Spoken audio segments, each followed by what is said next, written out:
ensemble et fonctionnement. Vous voulez qu'on travaille comment? Parce qu'il y a une résistance au fait. C'est ce qui. Quand ça change, les gens comme les gens, c'est pas comme le niveau de projet de l'aujourd'hui. Il y a l'organisation. Vous savez, quand vous êtes, par exemple, le président de groupe constitutionnel, à le rang le premier ministre. Quand vous êtes le vice-président, à le rang le ministre d'État. Et le jour où on va chercher une quantité de gaz du gouvernement, des membres du gouvernement, maintenant ils seront quelle catégorie de l'homme? Monsieur Sous-Directeur, un petit complément ici pour que nous puissions aller en pause. Parce que tout est déjà fait là-bas. Merci. Nous existons, nous, au 7 depuis 2016. En 2002, d'abord, on s'est transformé en établissement public en 2016. Nous n'avions pas de personnalité judiciaire. Et nous n'avions pas ici l'autonomie de gestion en termes de finances. Et on circulait presque dans toute la République démocratique du Congo. Mais maintenant, il faut voir aussi un autre défi. Le nombre d'agents ne reste pas le même. N'est-ce pas? Logiquement parlant, en tant qu'intellectuel. L'administration de la RDC continue toujours à s'accroître. L'État congolais, c'est un État qui engage chaque fois. Par exemple, ici en 2000, il avait fait le ministre de Congo, ça de propre, Michel Bongo, il avait fait plus ou moins 4 000 azoutous. Et lorsque nous vulgarisons, les années passent et ne voyez pas tout simplement les faits de même. Il faut imprimer des cours de conduite pour tout argent que vous allez vulgariser. Et c'est beaucoup d'argent et c'est beaucoup de moyens. Et à un certain moment, il y a eu coupure de ces financements. Alors, vous voulez avoir le bilan aujourd'hui, c'est bien bon. Prenant compte des contraintes des finances, tenant compte des contraintes démographiques liées aux fonctionnaires qui s'augmentent. Allez-y comprendre. Donc, pour vous donner la réponse directe en ce qui concerne l'impact, ça pose un problème. C'est ce que j'avais dit ce jour-là pour chuter. Et quand on finit, les gens partent, il n'y a pas que ceux-là qui s'en approprient. Et puis, les gens vous disent, maintenant, quel est votre impact? Non. Mais quel est aussi votre engagement par rapport à ce que vous avez appris? Soyons sérieux dans ce que nous faisons. Nous ne venons pas aussi pour seulement parler, et puis on parle. C'est ainsi que je pense qu'avec les nouvelles politiques qui seront mises en place, il y aura des audits, voire les actions disciplinaires qui ont été ouvertes à charge de ces agents. Et nous allons commencer à peser la compétence et l'éthique professionnelle au niveau national. Et ce sera les suivis que nous allons faire. Parce qu'on a trouvé que ça manque et ça pose un problème. Les gens écoutent, c'est comme si nous sommes à l'église et ils partent dans des quartiers, dans des avenues, ils commettent tout ce que nous disons comme parti valeur. Ça pose problème. Les Congolais devront changer. Et à la fin du dernier module, des instructions vous seront données pour que vous ne puissiez pas le faire autrement que ce qui doit être fait. Ceci dit, je nous invite à aller au petit déjeuner pendant 15 minutes et on reviendra pour le dernier module. Il est plus chef de l'État. Il a construit. Vous voyez, nous, en France aussi. Hein? Ça a produit quoi, il a construit. Donc, la corruption a un problème d'antériorité. Toi, tu penses aujourd'hui que tu es corrompu, que tu es corrupté, que c'est lui qui a gagné. Mais ça, c'est le jour que le fait va se dire, ça recommence à zéro. Vous voyez l'antériorité du pacte de corruption. Vous comprenez, non? L'antériorité du pacte, donc le passé peut rattraper le présent. Vous avez été corrompu depuis 1940. Mais aujourd'hui, en 2025, quelque chose se réussit. On va suivre la lignée de ta famille. Quelqu'un qui est dans la famille, on va enquêter sur ça. S'il n'y a pas de situations très à des biens confisqués par le cousin de l'Union, on donne un régime, c'est-à-dire le fait de l'État. Il faut faire attention avec la corruption. Quand on parle de l'antériorité, il parle du corrupté. Le passé, ce qui a gagné, peut revenir le président de la République. Je vous en supplie. Hein? Eh bien, tu as fait ça en 1920, mais tu es parti en retraite en 1940. Mais il y a maintenant l'autorité du pacte de contrôle qui surgit. qu'en 1920, on avait corrompu pour tel dossier. Nous, en tant qu'OPJ, on va se demander quelle est la lignée de la famille de celui qui était dans le pacte de corruption. Oh non, son enfant a engendré. Maintenant, tous ces enfants-là deviennent fruits de corruption. Ils vont nous justifier ce qu'ils ont comme bien, qu'ils ont hérité chez vous. Et ces biens-là, ça va se transformer en titre de provisoire comme une saisie sous contrôle de mon autorité de vous et ça sera un titre de provisoire sous saisie. Maintenant, vous les parentés, vous devez venir présenter votre innocence par rapport au bien. S'il n'y a pas de bonne justification, on va les confisquer, on donne à vos juridictions et au Folico, s'il y a des faux, Folico va gérer ça. Vous comprenez? Et à la base de preuves qui doivent être réunies pour prouver l'effort de la corruption, on ne fera pas la vérité par rapport au nom, on va être à la base de preuves. Il ne faut pas dire que non, mon père était saint, était pasteur, mais comme déjà la dénonciation est déjà là, ça c'est le devoir de l'État. Mais dans la corruption, il n'y a pas d'innocence. C'est le preuve qui justifie l'innocence. Il ne faut pas dire avec vos paroles, parce que tu es professeur d'université, parce que tu es le grand avocat du monde, du plaît partout, que quand vous êtes décidé dans les questions de corruption, on va voir l'antériorité du corrupteur. Monsieur, présentez-nous la bouteille, pourquoi tu as fait ça bien bouteille. Mais on est déjà à 2040. Tu peux oublier même. Mais quand il n'y a pas la certification dans les preuves qui c'est votre bouteille, qu'est-ce qu'on va faire? On est confisque. On est divulgue. Il faut faire attention. Dans ce contexte, la distinction entre la corruption active et la corruption passive permet d'engager des poursuites plus efficaces en cas de tentative de corruption et à un effet plus dissuasif. La corruption est banalisée, mais la corruption est extraordinaire, elle fait le coup. Est-ce que vous me comprenez? C'est difficile d'attraper la corruption comme ça. Ne pas comprendre la corruption quand je commence à l'évaluer. Tout le monde se le voit là-bas. C'est chez la mec à rouge. C'est ça ma valeur. Mais la valeur qui va me donner, je compare ça avec son pouvoir d'achat. C'est là que vous êtes en train de liste de perception de corruption. Bon, venez avec des éléments de source qui s'appliquent bien chez c'est fini, vous savez. À partir des pièces significatives, là, on va mener maintenant fouiller maintenant la vérité de la corruption. Vous verrez maintenant, à la fin, vous-même vous chercherez maintenant à collaborer. Quand vous allez commencer à collaborer, c'est là où on va commencer à avoir l'indice de la corruption. Non jamais de me corrompre, parce que quand tu me corrompes, tu me donnes des éléments comme preuve qui est dans la corruption. Parce que les gens cherchent la miracle.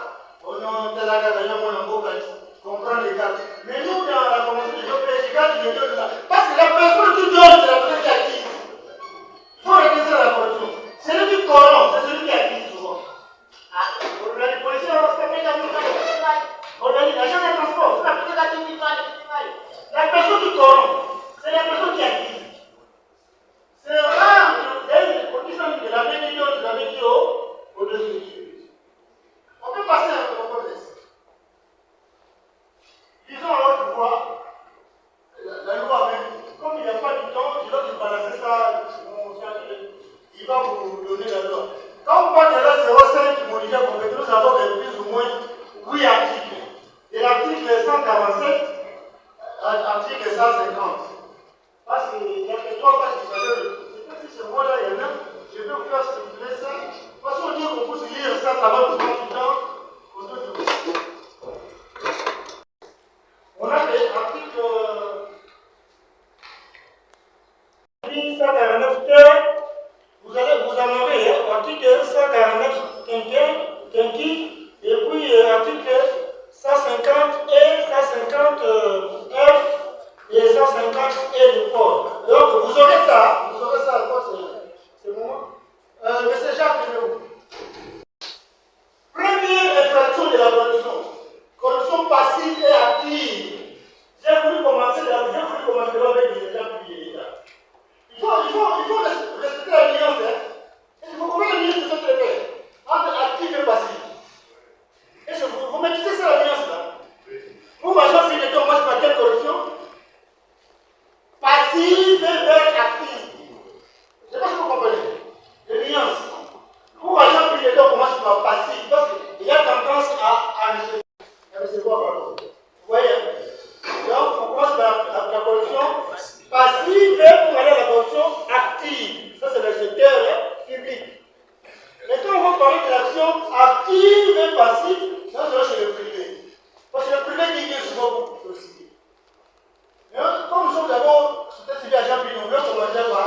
la commission passe le test.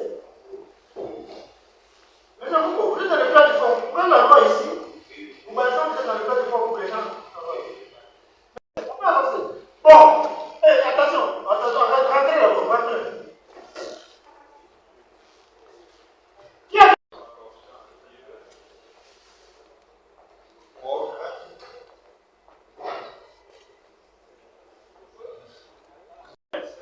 promesse, hein? Oui. Promesse, oui. Droit ou avantage. Donc, les autres aussi qu'on vous fait font partie de la commission, font partie de la commission active. Vous allez constater qu'avec moi, c'est l'actif qui propose les offres et les promesses et les taux et les avantages. Pour vous dire quoi? C'est les compteurs qui est le paquet de la commission. Vous comprenez? Et vous allez voir aussi qu'au niveau des commissions passives, vous publiez d'abord obtenir et faire éviter un acte. Voilà. Il reçoit, il empêche. Il est comme un intendant, donc c'est un fait. Pour on dit qu'on appelle comment? Corrompu. Fournir une contrepartie favorable dans les décisions. C'est qui qui fournit? C'est qui? C'est qui qui fournit?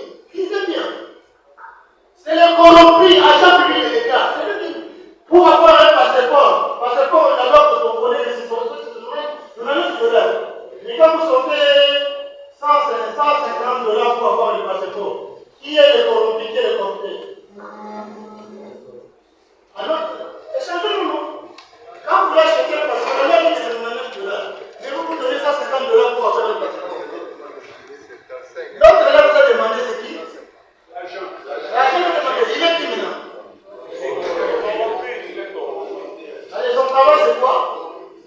Fournir une contrepartie favorable dans l'exercice de sa fonction. C'est quoi? Réalisation ou non réalisation d'un acte. Oui. Donc c'est qui? Agent ou toute autre personne. Là on passe même à une toute autre personne, c'est la personne qui vient demander service. Il peut se transformer aussi à un corrompu. Tu comprends? Maintenant, quand nous allons maintenant pour le passif, pour aller vers le corrompu, qu'est-ce qu'il fait? Propose au corrompu des avantages induits. Je lui donne des voix, et lui il me donne la parcelle de notre contrôle. Moi je deviens député national. Et dis-moi, ce député national, il peut rendre compte au pays?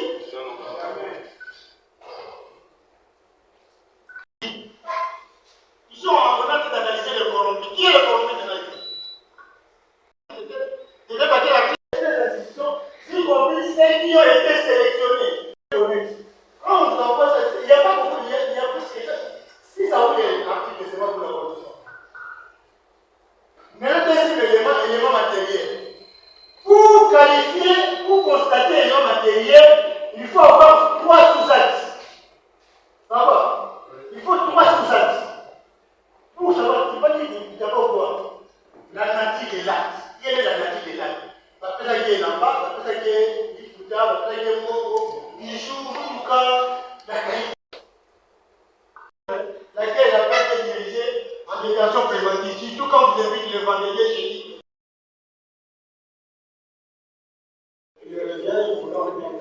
Et qui accepte. Là où nous sommes, c'est un point. Vrai ou faux que l'État vous fait? Vrai ou faux que dans vos activités, vous pouvez rendre des invités aux États-Unis?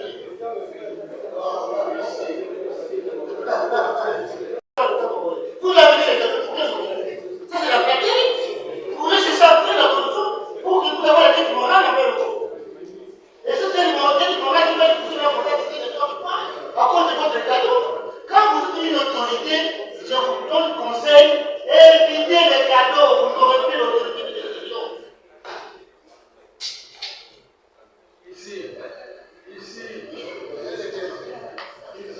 Vous êtes dans la corruption passive.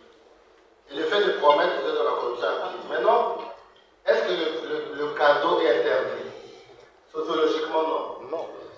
Mais, sur le plan professionnel, vous avez même le code de conduite qui interdit. Il interdit à l'agent de l'État tout ça d'accepter, un cadeau. Mais le problème, c'est là où il y a le bémol, on dit, en vue de l'amener à agir ou à s'abstenir d'agir.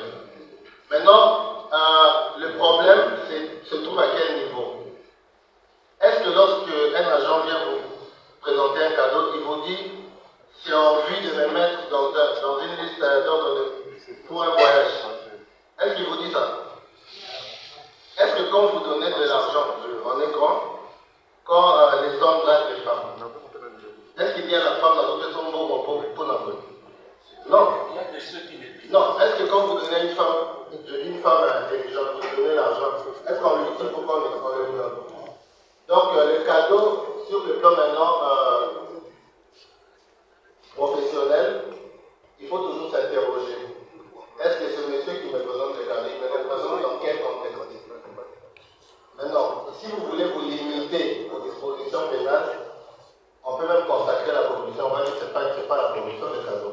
Mais, si vous en faites corruption, c'est-à-dire, dès lors que vous êtes là, le cadeau, ici, le combat est là, on est dans la notion générale du cadeau. Rentrons dans la notion de l'infraction de corruption. Et donc, il y a tout un motif sur ça, mais on n'a pas prévu ça pour vous. Peut-être prochainement, quand nous aurons encore 1300 visas, vous donner sur les cadeaux. Nous avons tout un motif sur les cadeaux. Il faut faire attention, même dans la famille. C'est comme vous les savez, c'est lié à les modalité. Vous voyez modalité? Attendez, modalité. Vous voyez modalité? La corruption ne doit pas nécessairement être quelque chose de la part de celui. Il peut aussi le faire de manière indirecte, à travers un intermédiaire. Moi, par exemple, la corruption qui passe au niveau de conseils tribunaux. Vous connaissez ce qu'on appelle avocat de paillasson. Vous connaissez les avocats de paillasson. Il y a des gens qui ont fait le droit, qui sont des avocats, mais ils n'entrent pas dans. Il y a entre les deux parties. Même les avocats conseillent, ils n'arrivent pas à comprendre. Comment mon client s'est développé? Pourquoi? En amont déjà. Pourquoi me stresser en l'indignation? Oh chef, vous n'avez pas pu tenir le papier pour nous serrer la matière. C'est l'agent de ministre social, toi tu prends l'état chef. C'est l'irritation. Oui, donc ça veut dire que quand vous acceptez pour solliciter un avantage quelconque, sachez que vous êtes de la pratique. On peut passer mon frère. Sans d'habitude, vous êtes ce bien. Sans garantie pour le pouvoir. Mais bien envoyé. Toujours par les sous-créateurs, liés à la stratégie de création de cette structure. L'engagement, nous l'avons tous. Il présente trois parties. La première, c'est l'identité. La seconde, c'est la reconnaissance. La troisième, c'est la signature et témoin. Là, on dit lu et compris. C'est l'identifiant qui a lu, qui a compris, qui complète non signature ici. Mais les témoins n'apparaissent pas au passé. Le sous-directeur, c'est la signature ici.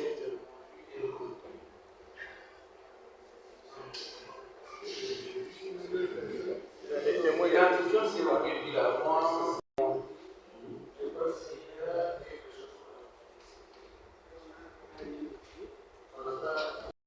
Stratégie de création institutionnelle urbaine de l'éthique, intégrité publique et des luttes contre le crime organisé de Kinshasa. Quels devraient être ces objectifs? Comment devraient-elles être structurées?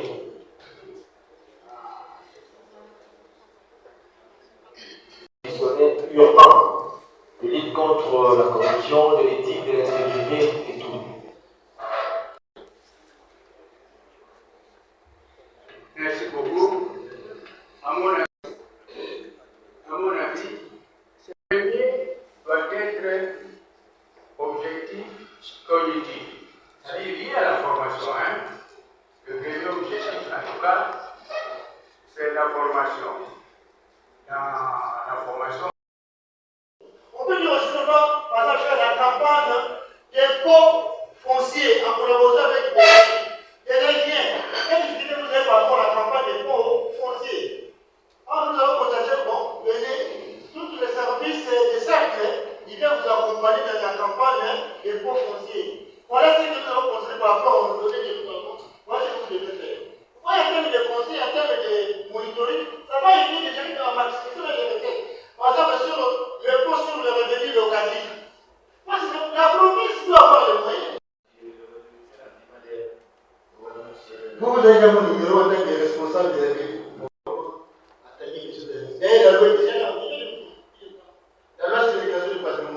Au mois d'avril, on commence la campagne pour s'occuper déjà. Donc, tout est déjà par rapport au. Je ne sais pas le premier jour. Non, j'étais là. Mais on va parler. Vous savez, pour éviter tous ces choses nous devons faire l'effort de faire le directeur provincial. Et puis, pour clôturer, le mot de clôture se fera par le même directeur général, ensuite le national, photo de famille, fin de la cérémonie. Sans plus tarder, le protocole invite pour la remise des brevets. Sous vos acclamations, bien sûr.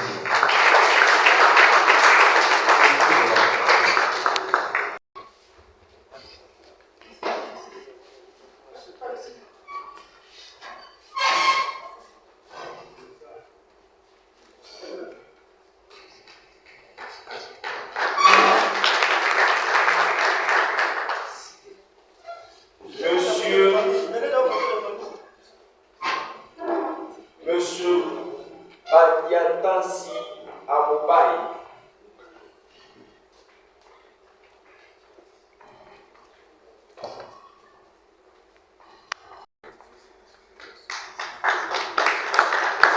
Madame Bamona Nathalie. Monsieur Moleme Moïse.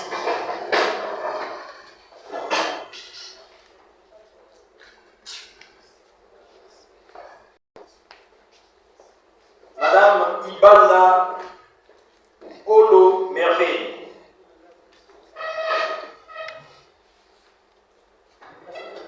Kassou Eri.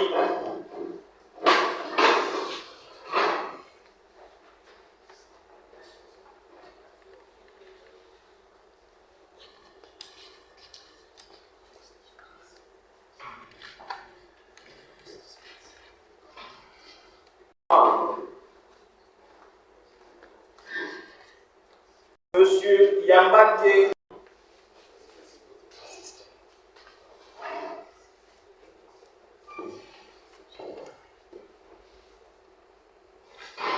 Monsieur Mazin, Monsieur Mouchagalous,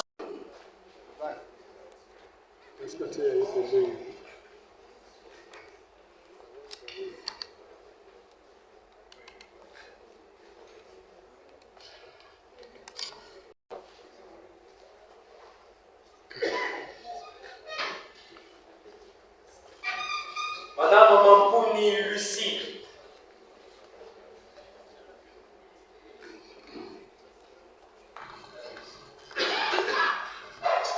Madame Ngamoyolo Francine,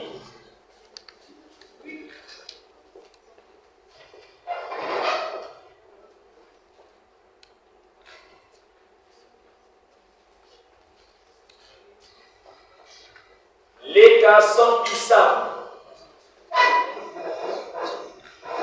Monsieur Leka Sampissam, Ngola Bamba, Monsieur Ngola Bamba,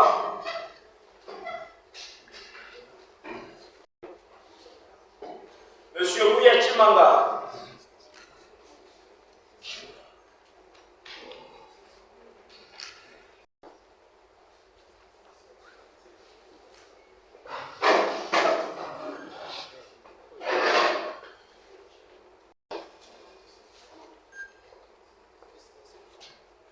Bintou Kadiesa, Bintou Kadiesa,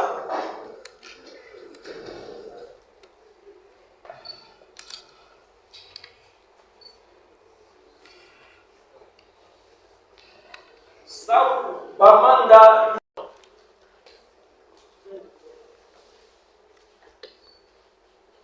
Monsieur Mwenilwata.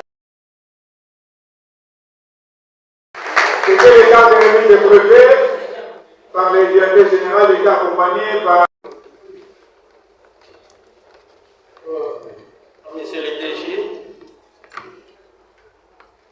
Monsieur le directeur adjoint de l'OCEP, à tous les partenaires. participants et organisateurs. Nous prenons la parole au nom de tous les chefs des corps de contrôle des antivaleurs qui sont les participants à cet atelier pour remercier Monsieur le gouverneur de la province pour avoir accepté que cette activité ait lieu. Nous remercions tous les participants. Nous remercions surtout tous ceux qui ont fait que nous, aujourd'hui, nous soyons à mesure de défendre notre ville en matière d'antivaleurs. Nous vous disons encore une fois merci. Encore une fois, nous vous disons merci pour nous avoir ouvert le mémoire qui était fermé en cette matière que nous connaissions déjà, mais à laquelle nous n'accordions pas beaucoup d'attention. Messieurs l'organisateur, nous savons que la loi ou les codes de conduite est une loi très importante. Donc tous les articles sont importants. Mais cette loi pose problème, surtout à son applicabilité.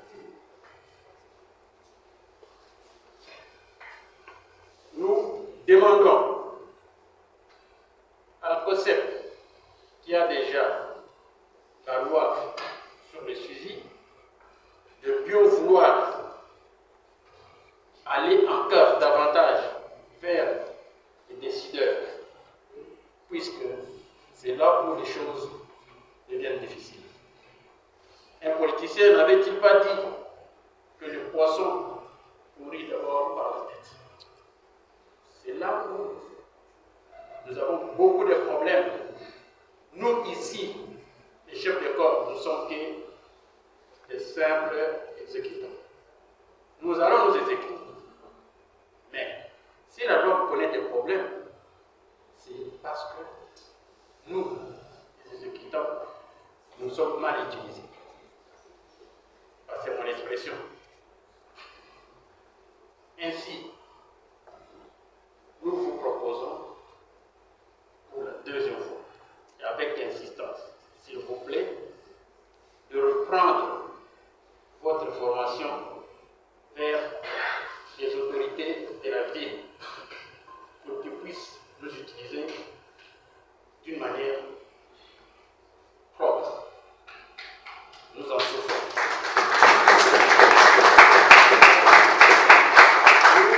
Nous avons connu dans ce pays, à l'arrivée de l'AFDEL, le président des feux, M. Laurent Kabila.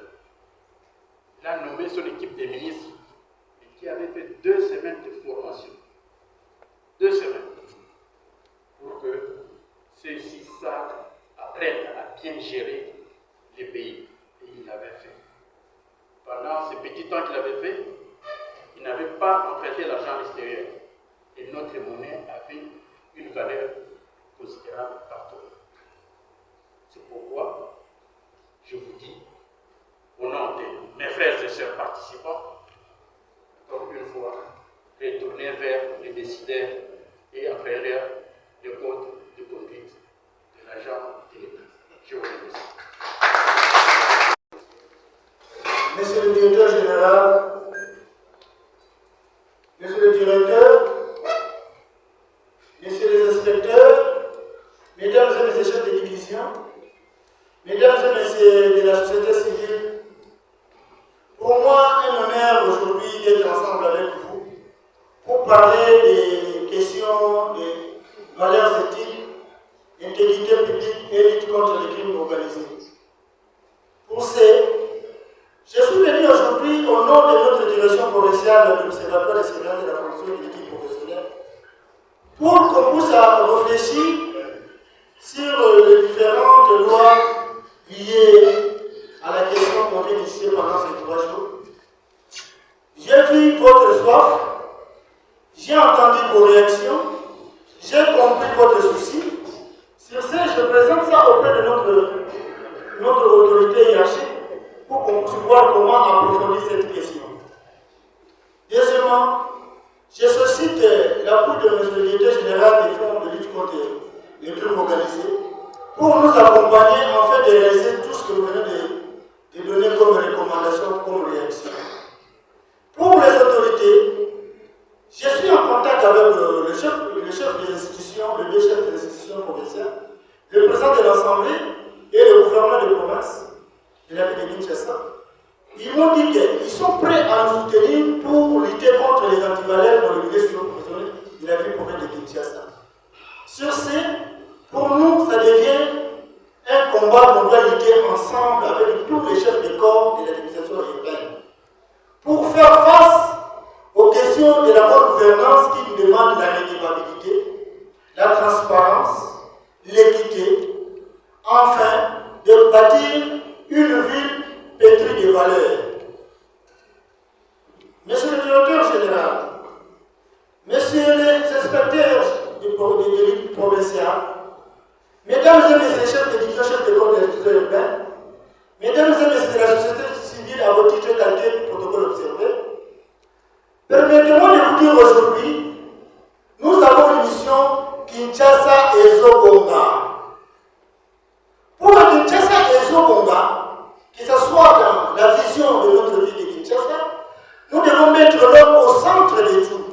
Parce que l'homme, c'est un élément du développement. Sans l'homme, il n'y a pas de développement. Alors, pour avoir l'homme, il nous fallait doter à l'homme des valeurs éthiques, des valeurs d'intégrité, pour qu'il soit digne de lutter contre les crimes organisés dans la ville de Kinshasa. Et enfin, nous demandons à M. le directeur général des fonds de lutte contre les criminalités de ne pas nous abandonner, de continuer à nous soutenir malgré les voies et marées, comme nous avons besoin de transformer la vie de Kinshasa pour faire face à la dénonciation de tous les malheurs qui se passent dans le cas des antivaleurs, afin de commencer à avoir une ville qui sera vraiment bénie, qui sera vraiment équilibrée et sécurisée. Au nom de notre directeur général de l'Observatoire des secrets de la corruption, au nom de tous les membres de la direction provinciale, je vous dis, soutenez d'abord la vision de l'équipe professionnelle pour bâtir un Congo meilleur. Monsieur le directeur général, messieurs les inspecteurs, mesdames et messieurs les chefs de division de la division urbaine, mesdames et messieurs de la société civile, soyons ensemble pour bâtir une ville de valeur, je dis et je vous remercie. Après les mots de M. le sous-directeur provincial de l'OCEF, les participants et les intervenants, les inspecteurs, mesdames et messieurs, en toutes les qualités respectives. Bonsoir. Comme je l'avais noté, ce triduum qui vient de s'achever n'est pas une simple activité académique. Durant ces 3 jours, vous avez réfléchi, débattu, approfondi des standards et confronté des pratiques. Mais au-delà du contenu technique, vous avez contribué à quelque chose de plus fondamental, l'intelligence institutionnelle. Permettez-moi donc d'adresser mes félicitations à l'OCEF pour la qualité de l'organisation, la rigueur méthodologique, je m'en suis aperçu, et le professionnalisme observé tout au long de ces travaux. Organiser, structurer et évaluer avec exigence, c'est déjà participer à la transformation de l'État. Il y a quelques instants, nous avons remis le brevet. Ce geste n'est pas simplement une formalité, il marque une responsabilité nouvelle. C'est la compétence certifiée qui engage. Elle engage l'individu, elle engage l'institution, elle engage au-delà la crédibilité du pays. Notre nation est engagée dans un processus de conciliation et de bonne gouvernance, de modernisation de ses mécanismes de conformité et de renforcement de la crédibilité internationale. mission ne peut se matérialiser que par des institutions structurées et par des cadres formés aux standards internationaux. Permettez-moi d'évoquer la sortie de la liste grise, qui ne sera pas le fruit d'un simple engagement politique, mais elle sera la conséquence d'une cohérence entre nos textes, nos institutions et nos pratiques quotidiennes. C'est ce que vous venez de démontrer par cette formation. Et cette cohérence commence justement par la formation. Elle commence par le professionnalisme. Elle commence par des initiatives comme celle qui s'achève aujourd'hui. Le FOLUCO que j'ai l'honneur de diriger s'inscrit pleinement dans cette dynamique. Notre mission n'est pas uniquement financière. Elle consiste à soutenir les mécanismes qui renforcent l'intégrité du système, à accompagner les structures engagées et à investir dans la compétence comme levier de crédibilité. Soutenir la formation, c'est prévenir la vulnérabilité. C'est renforcer la résilience institutionnelle, c'est protéger l'avenir économique et diplomatique de notre pays. Je félicite donc chacun des participants pour l'engagement démontré durant ces 3 jours, ainsi que les intervenants pour la qualité des enseignements transmis. Monsieur le directeur, par rapport à votre demande particulière de nous accompagner, bien évidemment, comme je l'ai souligné tantôt, nous sommes toujours à côté de ceux qui participent à ce que l'éthique soit mise de l'avant. Mais bien avant tout, bien évidemment, nous sommes toujours limités par, je dirais, nos moyens vis-à-vis des engagements. Mais nous mettons en avant l'engagement de notre institution pour faire en sorte que nous puissions vous accompagner dans la mesure du possible. Et comme vous le savez, ce n'est pas la première fois que le FOLUCO soutient, je dirais, votre institution. Donc, les brevets que vous avez reçus ne sont pas simplement une récompense, ils sont un mandat d'exigence. La crédibilité internationale des républiques se construit ici, dans la rigueur de nos pratiques et dans la compétence de celle-ci, et ce qui sert l'État. J'ai compris le cri de certains participants, j'ai noté évidemment certaines recommandations. J'en ferai mienne et modestement, j'essaierai aussi à mon tour de contribuer en parlant à certaines autorités de manière à ce que nous puissions tous contribuer, parce que c'est la conjugaison des efforts de chacun d'entre nous, ce n'est pas l'initiative, mais c'est l'institution. Je vous en remercie.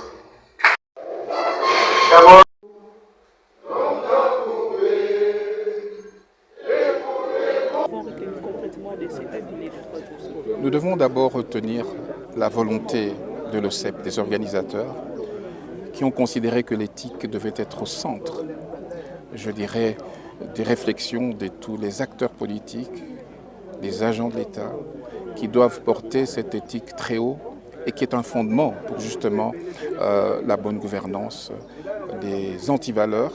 Et je crois que c'était important que le FOLUCO finance, accompagne, je dirais, cette activité-là. Donc, pour nous, en tout cas, c'était très, très important d'être là.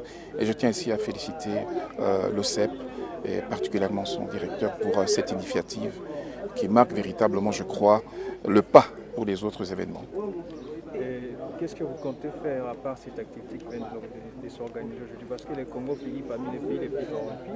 Vous, en tant que DG de FOLUCO, quelles sont les actions que vous entreprenez pour enrayer ces phénomènes qui minent le développement de votre pays? Alors la première des choses, il faut définir ce que fait le FOLUCO, quelle est sa mission. Sa mission, c'est de financer, nous sommes les banquiers des structures qui sont, elles, chargées justement de lutter. Notre législation est claire à cela parce qu'elle a bien distingué les rôles. Les rôles qui sont directement chargés, je dirais, de la répression, même si nous participons à la prévention. Et notre rôle, c'est l'accompagnement. Donc, dans notre rôle, nous allons toujours continuer à faire en sorte qu'on puisse pousser plus loin ces antivaleurs-là par nos missions. C'est ce qui nous a été dévolu et nous ne pouvons pas nous en départir. Donc ici, franchement, nous sommes véritablement dans cet élan-là par rapport aux missions qui nous ont été, je dirais, données par rapport à la loi. Et quel est le message que vous pouvez lancer à la population et surtout aux autorités congolaises? Alors, le message à la population, c'est d'abord de se recentrer sur ce qui est important. Parce que lors des entretiens que j'ai pu participer, il y a eu beaucoup, je dirais, ce qui est ressorti, c'est finalement parfois, je dirais, entre d'éducation, parce qu'on a parlé même de la santé mentale. Je crois que c'est très important qu'on puisse être éduqué. Et je crois que la formation est la base de tout. Et donc le message que je passe, c'est véritablement former, former et former encore. C'est ce qui se passe aujourd'hui. Et donc c'est ça véritablement le message. Aux côtés de ça, nous avons toujours ce message de lobbying. Parce que dans ma position, nous avons bien évidemment la possibilité de toucher ceux qui sont directement au cœur de ces actions-là. Et nous plaiderons en tout cas pour que désormais ces antivaleurs soient bafouées, que la corruption soit évidemment poussée plus loin, parce qu'effectivement, au niveau des indices, ce n'est pas toujours positif. Mais dans notre action, notre mission, nous croyons aux acteurs qui sont chargés de faire en sorte que cela se transforme en effet positif. Merci. Moi, je me nomme au nom d'Apollinaire Mbala Manchongi, sous-directeur provincial de l'Observatoire de surveillance de la corruption et de l'éthique professionnelle, OCEP en sigle, sous-tutelle du ministère de la fonction publique. Nous sommes ici pour vulgariser les textes légaux sur l'éthique professionnelle, l'intégrité publique et lutte contre les crimes organisés auprès des chefs de corps des administrations urbaines de Kinshasa. Notre objectif est pour créer un conseil interinstitutionnel urbain de l'éthique, d'intégrité publique et de lutte contre les crimes organisés à Kinshasa. Sur ce, nous avons voulu d'abord vulgariser les textes pour avoir une compréhension commune entre les chefs de corps et la société civile, afin d'organiser ce conseil qui sera comme un instrument de monitoring de la ville pour orienter les deux institutions provinciales au niveau du gouvernement provincial et l'Assemblée provinciale. Sur ce, nous voulons combattre les antivaleurs dans les milieux socio-professionnels de la ville de Kinshasa. Parce qu'on a constaté que l'agent public de l'État de la ville provinciale de Kinshasa est devenu un instrument négligé par rapport aux questions de l'éthique professionnelle et lutte contre la corruption, qui nous a poussé maintenant, nous, en tant qu'agence de gouvernement, installée nouvellement au niveau de la ville provinciale de Kinshasa, pour chercher à conscientiser, à moraliser, à vulgariser l'agent public de comprendre et la société civile pour qu'on puisse créer une synergie afin d'accompagner la communauté politique de la ville provinciale de Kinshasa dans le cas de prise de décision, si question de lutte contre les antivaleurs, lutte contre les crimes organisés, lutte contre la corruption, lutte contre tout ce qui est fléau dans notre ville province de Kinshasa. Voilà ce que nous avons comme mission. Et pourrions-nous avoir un aperçu de ce qui a été votre intervention de ce matin? L'intervention de ce matin, nous voulons échanger avec les chefs de corps et la société civile sur les infractions de la corruption et les infractions assimilées à la corruption conformément au décret loi 05/06 modifiant, complétant le code pénal de 1940. Voilà ce que nous voulons parler. Pourquoi? Parce que quand on parle de corruption, nous avons 5 infractions de la corruption. La corruption passive et active dans le milieu public et la corruption active et passive dans le milieu public, et puis usage, détournement, fraude, et puis d'autres aspects de corruption comme assimilé, abstention coupable, trafic d'influence, coquillon. Alors nous voulons expliquer à chaque chef de corps de comprendre quelles sont les modalités pour dénoncer ou combattre la corruption. Et nous avons dit que dans les modalités, nous devons se référer aux méthodes utilisées par les cours et tribunaux, qui est au niveau des 4 sous-points. D'abord, la base légale. Deuxièmement, l'élément constitutif de l'infraction. Troisièmement, l'élément moral. Et quatrièmement, nous voulons parler aussi des peines à donner. Et pour arriver à tout cela, il fallait que l'agent public de l'État comprenne ces outils-là. Pourquoi nous avons conseillé qu'au niveau des cours et tribunaux, quand on parle de questions de corruption, c'est lui qui vient comme renseignant, c'est toujours agent public de l'État. Alors il fallait qu'on puisse l'outiller pour savoir que la corruption détruit le pays, la lutte contre la criminalité crée beaucoup de trafic d'influence et aujourd'hui, l'autorité de l'État n'est pas respectée. Alors, pour restaurer l'autorité de l'État, il faut restaurer maintenant la valeur éthique auprès de l'agent public de l'État et à la société civile pour construire un Congo pétri de valeurs à la vision du chef de l'État qui veut que la restauration de l'État des droits. Est-ce que vous êtes sûr que vous allez amener des allégations probables aux désécratants? Oui, les allégations probables, pour votre information, Madame la Première ministre, chef du gouvernement, Madame Soumino, a promulgué la loi 045-15 sur les régimes de déclaration de patrimoine de l'agent public de l'État et de sa famille immédiate. C'est-à-dire que cette fois-ci, on va lutter contre l'enrichissement illicite dans la ville-province de Kinshasa. Quand nous constatons déjà qu'il y a une attitude d'enrichissement illicite, si vous êtes un agent public de l'État, on va vous demander de déclarer votre patrimoine et les OPJ de l'OCEP et les inspecteurs de l'OCEP vont mener les enquêtes de conformité pour savoir si votre enrichissement est conforme à la loi ou n'est pas conforme à la loi. S'il n'est pas conforme à la loi, on va vous mettre entre les mains des cours et tribunaux pour que, dans votre niveau de catégorie, qu'on puisse vous entendre en termes de transparence. Parce que nous voulons créer une vie de Kinshasa pétrie de valeurs. Comme à l'époque, on nous disait qu'une label. Et qu'une label, on doit mettre l'homme au centre de tout. Parce que c'est l'homme qui est l'instrument de développement dans une société. Et nous, en tant que Quinois et Quinoises, c'est l'homme quinois et l'homme quinoise, avec un grand H, qui doit maintenant parler de l'éthique professionnelle, lutte contre les crimes organisés. Parce qu'on parle de crimes organisés, on voit tous les fléaux. Regarde ce qui se passe avec les confessions religieuses. Regarde ce qui se passe avec l'éducation nationale. Regarde ce qui se passe avec l'administration publique. Regarde ce qui se passe avec les gangsteries de la ville. Tout ça, ce sont des antivaleurs qu'on doit éradiquer. Comment l'éradiquer? Nous allons utiliser 3 axes prioritaires. Premier axe, c'est la prévention d'abord. C'est pourquoi vous voyez le CEP maintenant, il est dans la promotion, dans la moralisation, dans la vulgarisation. Il y aura deuxième axe qui sera maintenant l'axe des enquêtes, l'axe d'investigation, où quand on vous invite au niveau de l'OCEP pour vous entendre, vous devez venir répondre. Quand vous ne répondez pas, on appelle le cours des tribunaux pour vous inviter de venir répondre de vos actes. C'est comme ça qu'on va procéder. Et troisième acte maintenant, ce sera acte de répression, des sanctions pénales et des sanctions administratives. Pour votre information, le CEP fait partie des membres permanents du Conseil de discipline au niveau de la fonction publique. Et le CEP aussi a des OPJ à compétence générale qui travaillent en collaboration avec le cours des tribunaux pour éradiquer ces fléaux des antivaleurs qui gangrènent notre vie de Kinshasa. Voilà la mission que nous avons. Merci beaucoup.